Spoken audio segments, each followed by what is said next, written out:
Welcome to Man Does Tech, where I solve the problems you didn't even know you had. You start by opening Settings and navigating to General, then Keyboard.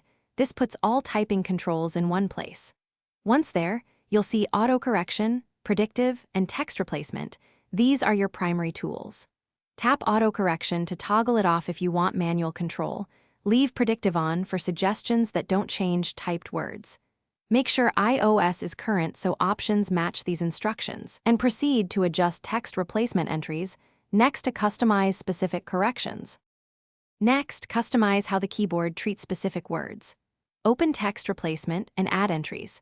Put the unwanted autocorrected word exactly as you want and set the shortcut to the same text so iOS won't replace it. Remove existing shortcuts that cause problems. Then check Keyboards under Settings to add or reorder language keyboards.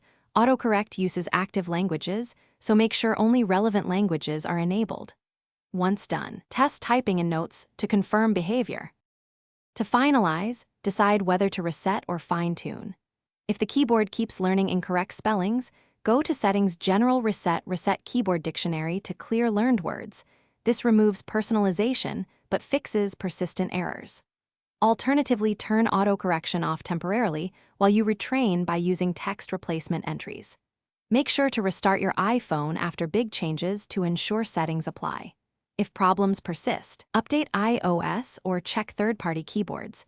That usually resolves lingering issues. Thanks for watching. If you found this helpful, don't forget to like and subscribe.